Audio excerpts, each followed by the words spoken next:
Yeah, what's up mga dudes? Andito kami ngayon sa bundok ng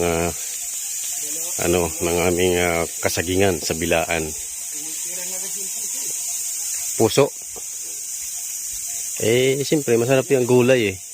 Tatatlong kon pa lang eh. Wala na talaga. Marunong na sila. Ano yan, nagugulay kasi yan eh. Masarap yun. Lalo kung may ano yan, dilis, gata.